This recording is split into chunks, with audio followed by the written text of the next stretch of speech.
ओम शांति। 16 जनवरी 2025। बाबा के महावाक्य।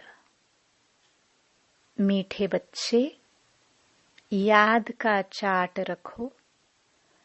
जितना जितना याद में रहने की आदत पड़ती जाएगी, उतना पाप कटते जाएंगे। कर्मातीत अवस्था समीप आती जाएगी।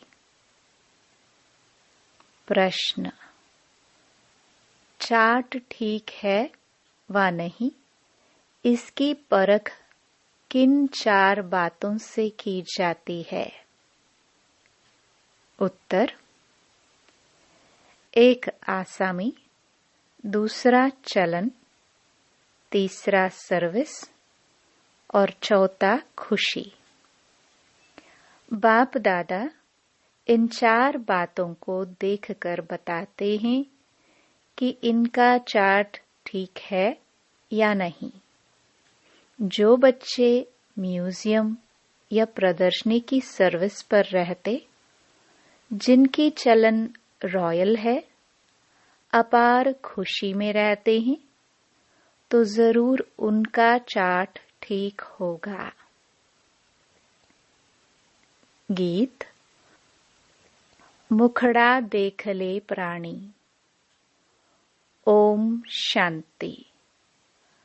बच्चों ने गीत सुना, इसका अर्थ भी अंदर जानना चाहिए कि कितने पाप बचे हुए हैं, कितने पुण्य जमा है, अर्थात आत्मा को सतो प्रधान बनने में कितना समय है, अभी कितने तक पावन बने हैं, यह समझ तो सकते हैं ना। चार्ट में कोई लिखते हैं हम 2-3 घंटा याद में रहे, कोई लिखते हैं 1 घंटा। यह तो बहुत कम हुआ। कम याद करेंगे तो कम पाप कटेंगे। अभी तो पाप बहुत है ना, जो कटे नहीं है। आत्मा को ही प्राणी कहा जाता है। तो अब बाप कहते हैं, हे आत्मा, अपने से पूछो, इस हिसाब से कितने पाप कटे होंगे। चार्ट से मालूम पड़ता है हम कितना पुण्य आत्मा बने हैं। यह तो बाप ने समझाया है। कर्मातीत अवस्था अंत में होगी। याद करते करते आदत पड़ जाएगी, तो फिर ज्यादा पाप कटने लगेंगे। अपनी जांच करनी है, हम कितना बाप की याद में रहते हैं। इसमें गप मारने की बात नहीं, यह तो अपनी जांच करनी होती है। बाबा को अपना चार्ट लिख कर देंगे तो बाबा झट बताएंगे कि यह चार्ट ठीक है व नहीं। आसामी, चलन, सर्विस और खुशी को देख बाबा झट समझ जाते हैं कि इनका चार्ट कैसा है। घड़ी घड़ी याद किनको रहती होगी? जो म्यूजियम अथवा प्रदर्शनी की सर्विस में रहते हैं। म्यूजियम में तो सारा दिन आना जाना रहता है। दिल्ली में तो बहुत आते रहेंगे। घड़ी घड़ी बाप का परिचय देना पड़ता है। समझो, किसको तुम कहते हो, विनाश में बाकी थोड़े वर्ष हैं। कहते हैं यह कैसे हो सकता है? फट से कहना चाहिए, यह कोई हम थोड़े बताते हैं। भगवानुवाच है ना। भगवानुवाच तो जरूर सत्य ही होगा ना। इसलिए बाप समझाते हैं, घड़ी घड़ी बोलो, यह शिव बाबा की श्रीमत है। हम नहीं कहते, श्रीमत उनकी है। वह है ही ट्रुथ। पहले पहले तो बाप का परिचय जरूर देना पड़ता है। इसलिए बाबा ने कहा है, हर एक चित्र में लिख दो शिव भगवान वाच। वह तो एक्यूरेट ही बताएंगे। हम थोड़े ही जानते थे, बाबा ने बताया है तब हम कहते हैं। कभी कभी अखबार में भी डालते हैं, फलाने ने भविष्यवाणी की है कि विनाश जल्दी होगा। अब तुम तो हो बेहद बाप के बच्चे। प्रजापिता ब्रह्मा कुमार कुमारियां तो बेहद के हैं ना। तुम बताएंगे हम बेहद बाप के बच्चे हैं। वही पतित पावन ज्ञान का सागर है। पहले यह बात समझाकर पक्का कर फिर आगे बढ़ना चाहिए। शिव बाबा ने यह कहा है, यादव कौरव आदि विनाश काले विपरीत बुद्धि। शिव बाबा का नाम लेते रहेंगे तो इसमें बच्चों का भी कल्याण है। शिव बाबा को ही याद करते रहेंगे। बाप ने जो तुमको समझाया है वह तुम फिर औरों को समझाते रहो तो सर्विस करने वालों का चार्ट अच्छा रहता होगा। सारे दिन में 8 घंटा सर्विस में बिजी रहते हैं, करके 1 घंटा रेस्ट लेते होंगे। फिर भी 7 घंटे तो सर्विस में रहते हैं ना। तो समझना चाहिए उनके विक्रम बहुत विनाश होते होंगे। बहुतों को घड़ी घड़ी बाप का परिचय देते हैं तो जरूर ऐसे सर्विसेबल बच्चे बाप को भी प्रिय लगेंगे। बाप देखते हैं यह तो बहुतों का कल्याण करते हैं। रात दिन इनको यही चिंतन है, हमको बहुतों का कल्याण करना है। बहुतों का कल्याण करना गोया अपना करते हैं। स्कॉलरशिप भी उनको मिलेगी जो बहुतों का कल्याण करते हैं। बच्चों को तो यही धंधा है, टीचर बन बहुतों को रास्ता बताना है। पहले तो यह नॉलेज पूरी धारण करनी पड़े। कोई का कल्याण नहीं करते तो समझा जाता है इनकी तकदीर में नहीं है। बच्चे कहते हैं, बाबा हमको नौकरी से छुड़ाओ, हम इस सर्विस में लग जाए। बाबा भी देखेंगे बरोबर यह सर्विस के लायक हैं, बंधन मुक्त भी हैं। तब कहेंगे भल 500 1000 कमाने से तो इस सर्विस में लग बहुतों का कल्याण करो। अगर बंधन मुक्त है तो सो भी बाबा सर्विसेबल देखेंगे तो राय देंगे।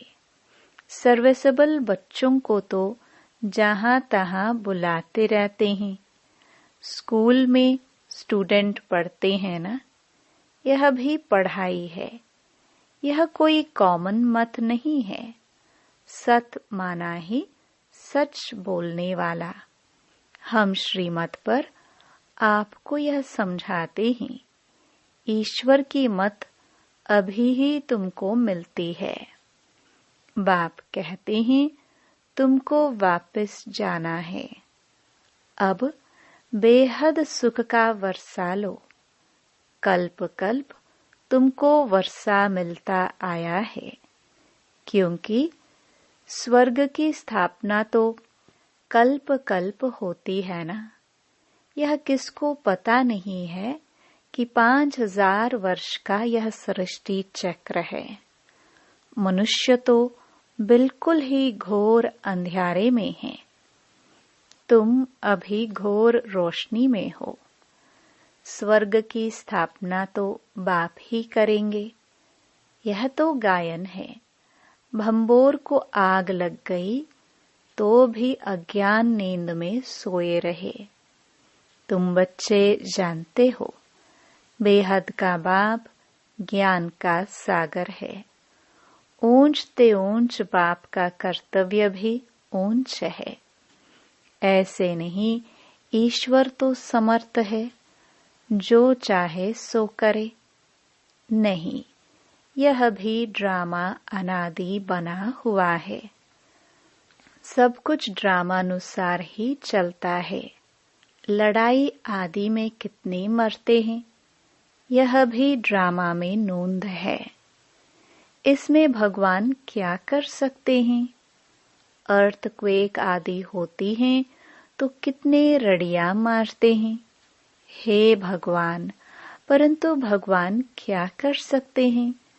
भगवान को तो तुमने बुलाया है, आकर विनाश करो। पतित दुनिया में बुलाया है, स्थापना करके सबका विनाश करो। मैं करता नहीं हूँ, यह तो ड्रामा में नोंद है। खूने नाहे खेल हो जाता है। इसमें बचाने आदि की तो बात ही नहीं। तुमने कहा है पावन दुनिया बनाओ, तो जरूर पतित आत्माएं जाएंगे ना। कोई तो बिल्कुल समझते नहीं है, श्रीमत का अर्थ भी नहीं समझते हैं। भगवान क्या है, कुछ नहीं समझते। कोई बच्चा ठीक पढ़ता नहीं है तो माँ बाप कहते तुम तो पत्थर बुद्धि हो। सतयुग में तो ऐसे नहीं कहते, कलयुग में है ही पत्थर बुद्धि। पारस बुद्धि यहाँ कोई हो ना सके। आजकल तो देखो मनुष्य क्या क्या करते रहते हैं। एक हाथ निकाल दूसरी डाल देते हैं। अच्छा, इतनी मेहनत कर यह किया, परंतु इससे फायदा क्या? करके थोड़े दिन और जीता रहेगा। बहुत रिद्धि सिद्धि सीख कर आते हैं, फायदा तो कुछ भी नहीं। भगवान को याद ही इसलिए करते हैं, हमको आकर पावन दुनिया का मालिक बनाओ। हम पतित दुनिया में रह बहुत दुखी हुए हैं। सतयुग में तो कोई बीमारी आदि दुख की बात होती नहीं। अभी बाप द्वारा तुम कितना ऊंच पद पाते हो। यहाँ तो मनुष्य पढ़ाई से ही ऊंच डिग्री पाते हैं, बड़े खुश रहते हैं। तुम बच्चे समझते हो, यह तो बाकी थोड़े रोज जिएंगे। पापों का बोझा तो सिर पर बहुत है, बहुत सजाए खाएंगे। अपने को पतित तो कहते हैं ना। विकार में जाना पाप नहीं समझते। पाप आत्मा तो बनते हैं ना। कहते हैं गृहस्थ आश्रम तो अनादि चला आता है। समझाया जाता है सतयुग त्रेता में पवित्र गृहस्थ आश्रम था, पाप आत्माएं नहीं थे। यहाँ पाप आत्माएं हैं, इसलिए दुखी हैं। यहाँ तो अल्पकाल का सुख है। बीमार हुआ, यह मरा। मौत तो मुख खोलकर खड़ा है। अचानक हार्ट फेल हो जाते हैं। यहाँ है ही काग विष्टा समान सुख। वहां तो तुमको अथाह सुख है। तुम सारे विश्व के मालिक बनते हो। किसी भी प्रकार का दुख नहीं होगा, न गर्मी न ठंडी होगी। सदैव बहारी मौसम होगा। तत्व भी ऑर्डर में रहते हैं। स्वर्ग तो स्वर्ग ही है, रात दिन का फर्क है। तुम स्वर्ग की स्थापना करने के लिए ही बाप को बुलाते हो। आकर पावन दुनिया स्थापन करो। हमको पावन बनाओ। तो हर एक चित्र पर शिव भगवानुवाच लिखा हुआ हो। इससे घड़ी घड़ी शिव बाबा याद आएगा। ज्ञान भी देते रहेंगे। म्यूजियम अथवा प्रदर्शनी की सर्विस में ज्ञान और योग दोनों इकट्ठे चलते हैं। याद में रहने से नशा छड़ेगा। तुम पावन बन सारे विश्व को पावन बनाते हो। जब तुम पावन बनते हो तो जरूर सृष्टि भी पावन चाहिए।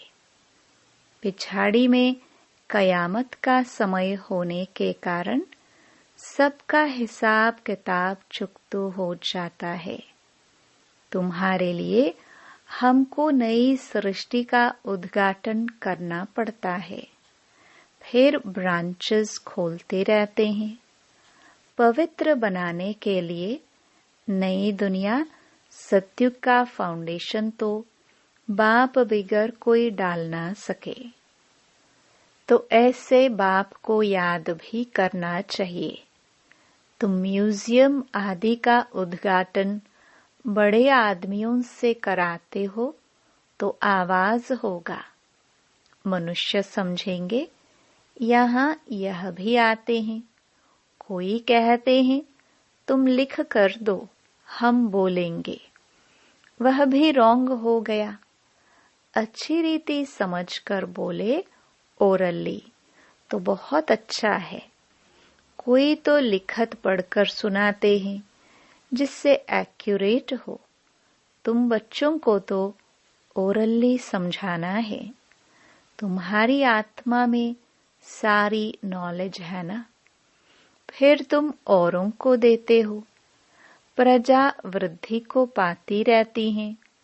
आदमशुमारी भी बढ़ती जाती है ना। सब चीज बढ़ती रहती है।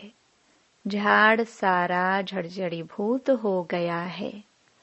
जो अपने धर्म वाले होंगे वह निकल आएंगे। नंबरवार तो है ना। सब एक रस नहीं पढ़ सकते हैं। कोई 100 से 1 मार्क भी उठाने वाले हैं। थोड़ा भी सुन लिया, 1 मार्क मिली तो स्वर्ग में आ जाएंगे। यह है बेहद की पढ़ाई, जो बेहद का बाप ही पढ़ाते हैं। जो इस धर्म के होंगे वह निकल आएंगे। पहले तो सबको मुक्तिधाम अपने घर जाना है। फिर नंबरवार आते रहेंगे। कोई तो त्रेता के अंत तक भी आएंगे। भल ब्राह्मण बनते हैं, लेकिन सभी ब्राह्मण कोई सतयुग में नहीं आते। त्रेता अंत तक आएंगे। यह समझने की बातें हैं। बाबा जानते हैं राजधानी स्थापन हो रही है। सब एक रस हो नहीं सकते। राजाई में तो सब वैरायटी चाहिए। प्रजा को बाहर वाला कहा जाता है। बाबा ने समझाया था, वहां वजीर आदि की दरकार नहीं रहती। उन्हों को श्रीमत मिली जिससे यह बने। फिर यह थोड़े ही कोई से राय लेंगे। वजीर आदि कुछ नहीं होते। फिर जब पतित होते हैं तो एक वजीर, एक राजा रानी होते हैं। अभी तो कितने वजीर हैं। यहाँ तो पंचायती राज्य है ना। एक की मत न मिले दूसरे से।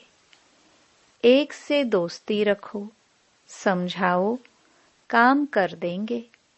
दूसरा फिर आया, उनको ख्याल में न आया तो और ही काम को बिगाड़ देंगे। एक की बुद्धि न मिले दूसरे से। वहां तो तुम्हारी सब कामनाएं पूरी हो जाती हैं। तुमने कितना दुख उठाया है। इसका नाम ही है दुखधाम। भक्ति मार्ग में कितने धक्के खाए हैं, यह भी ड्रामा।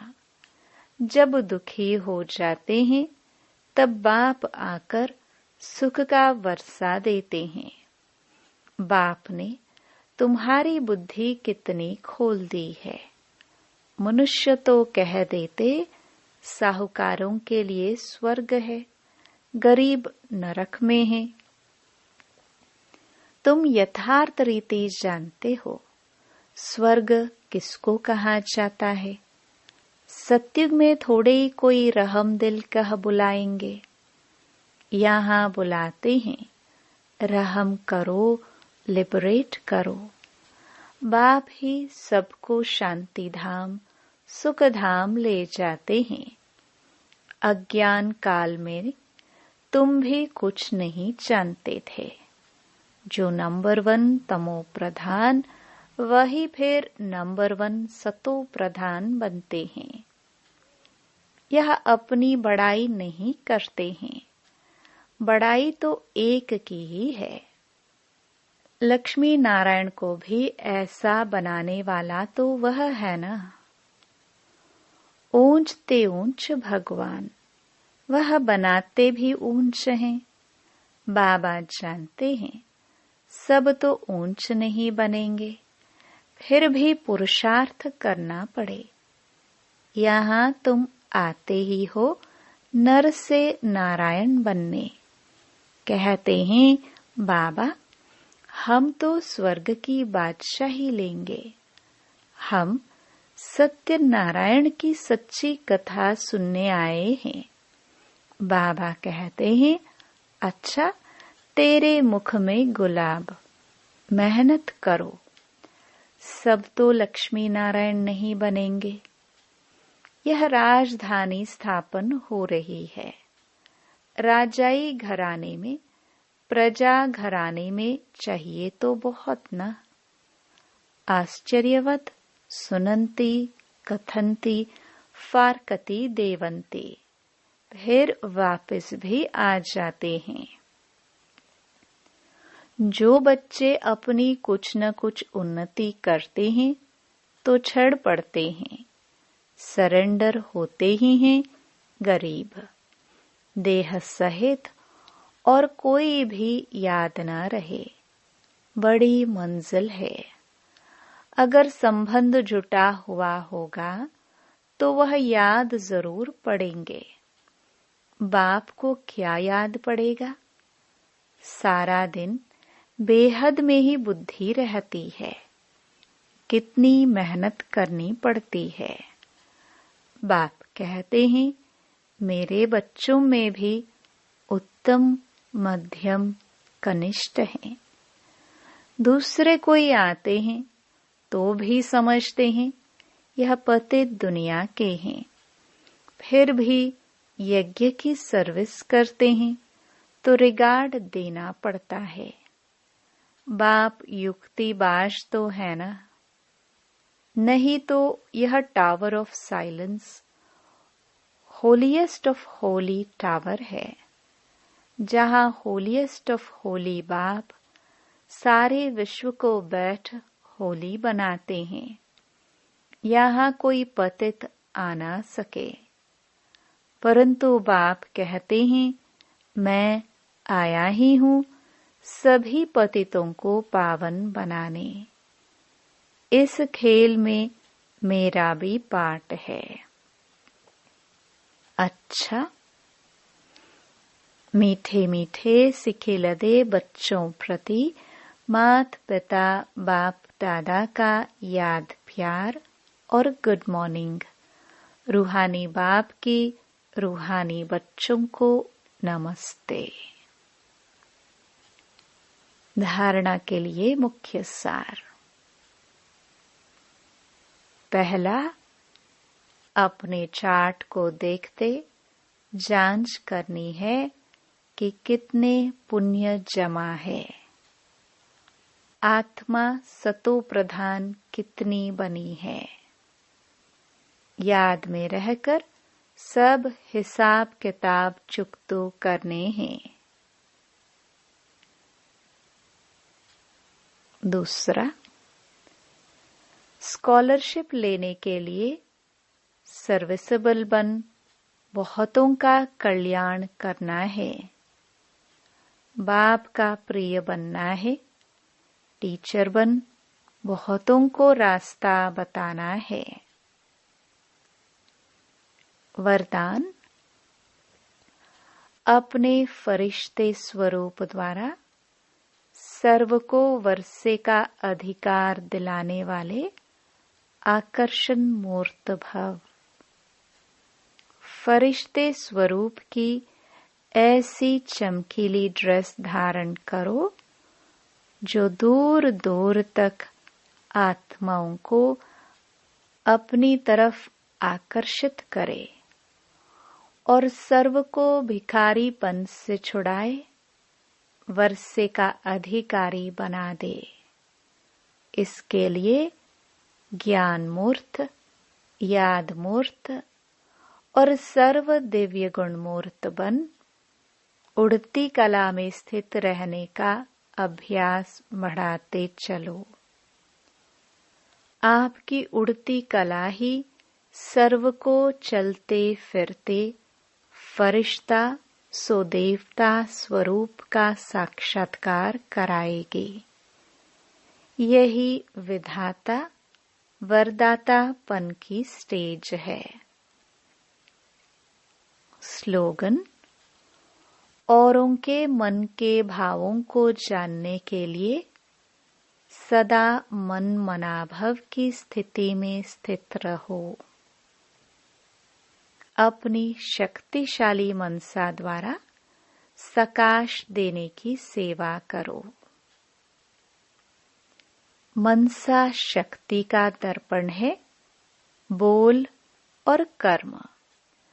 चाहे अज्ञानी आत्माएं, चाहे ज्ञानी आत्माएं, दोनों के संबंध संपर्क में बोल और कर्म शुभ भावना, शुभ कामना वाले हो।